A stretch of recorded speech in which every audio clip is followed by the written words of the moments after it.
നമുക്ക് അപ്പത്തിൻ്റെ പൊടിയും പത്തിരിയുടെ പൊടിയെല്ലാം കഴിക്കാൻ പറ്റിയൊരു അടിപൊളി മുട്ട റോസ്റ്റ് ഉണ്ടാക്കാം. ആദ്യം പാൻ വെച്ച് എണ്ണ ഒഴിച്ച് ചൂടാവുമ്പോൾ 3 മുട്ട പൊട്ടിച്ച് വെച്ച് ആവശ്യത്തിന് ഉപ്പും ചേർത്ത് കൊത്തിപ്പൊരിച്ച് മാറ്റി വയ്ക്കണം. സാധാരണ നമ്മളെല്ലാവരും മുട്ട പുഴുങ്ങിയല്ലേ റോസ്റ്റ് ആക്കാറ്. ഇനി നമ്മൾ അതിൽ നിന്ന് വെറൈറ്റി ആക്കാൻ വേണ്ടിയിട്ട് മുട്ട കൊത്തിപ്പൊരിച്ചിട്ടാണ് റോസ്റ്റ് ചെയ്യാൻ പോണത്. ഇങ്ങനെ ചെയ്യുമ്പോൾ കുറച്ചും കൂടി ടേസ്റ്റ് ഉണ്ടായിരിക്കും. മുട്ട കൊത്തിപ്പൊരിച്ചത് മാറ്റി വെച്ചതിന് ശേഷം അതേ പാൻ വെച്ച് അതിലോട്ട് കുറച്ചും കൂടി എണ്ണ ഒഴിച്ച് ഇഞ്ചിയും വെളുത്തുള്ളിയും ചതച്ചത് ചേർത്ത് മൂപ്പിച്ച് സവാള നീളത്തിൽ അരിഞ്ഞതും പച്ചമുളക് കീറിയിട്ടതും ചേർത്ത് സവാള വാടാൻ വേണ്ടി ഒരു അല്പം ഉപ്പും കൂടി ചേർത്ത് നല്ലോണം ഇളക്കി വഴറ്റിയെടുക്കണം.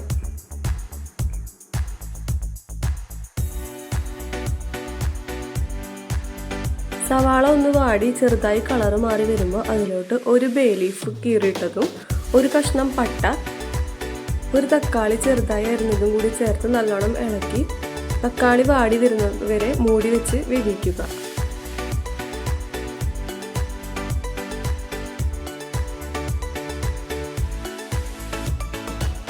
ഇനി തക്കാളി കൂടി വാടിക്കഴിഞ്ഞാൽ നമുക്ക് പൊടികൾ ചേർക്കണം. അതിനായി മഞ്ഞൾപ്പൊടി, മുളക് പൊടി, മല്ലിപ്പൊടി, കുരുമുളക് പൊടി, ഗരം മസാല.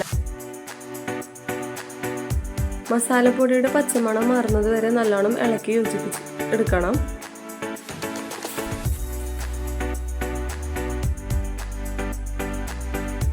ഇനി നമുക്ക് നേരത്തെ കൊത്തിപ്പൊരിച്ച് മാറ്റി വെച്ച മുട്ട കൂടി ചേർത്ത് ഇളക്കി നല്ലോണം യോജിപ്പിച്ച് മുട്ടയിൽ മസാല എല്ലാം പിടിച്ചതിന് ശേഷം 1 ഗ്ലാസ് തേങ്ങാപ്പാൽ, തേങ്ങ, ഏലക്ക ചേർത്ത് മിക്സിയിൽ അടിച്ചത് വേണം ചേർത്ത് കൊടുക്കാൻ.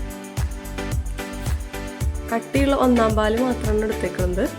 ഇനി നല്ലോണം ഇളക്കി കുറുക്കി വറ്റിച്ചെടുത്തു കഴിഞ്ഞാൽ നമ്മുടെ മുട്ട റോസ്റ്റ് റെഡിയാണ്. വളരെ എളുപ്പത്തിൽ ഉണ്ടാക്കാൻ പറ്റുന്ന ഒരു ടേസ്റ്റി ആയിട്ടുള്ള മുട്ട റോസ്റ്റാണ്. അപ്പോൾ എല്ലാവരും ഒന്ന് ട്രൈ ചെയ്ത് നോക്കിയിട്ട് കമൻറ്റിൽ അഭിപ്രായങ്ങൾ പറയണേ. അപ്പോൾ എല്ലാവരും വീഡിയോ കണ്ട് ഇഷ്ടപ്പെടുകയാണെങ്കിൽ ലൈക്ക് ചെയ്യാനും ഷെയർ ചെയ്യാനും സബ്സ്ക്രൈബ് ചെയ്യാനും മറക്കരുത്.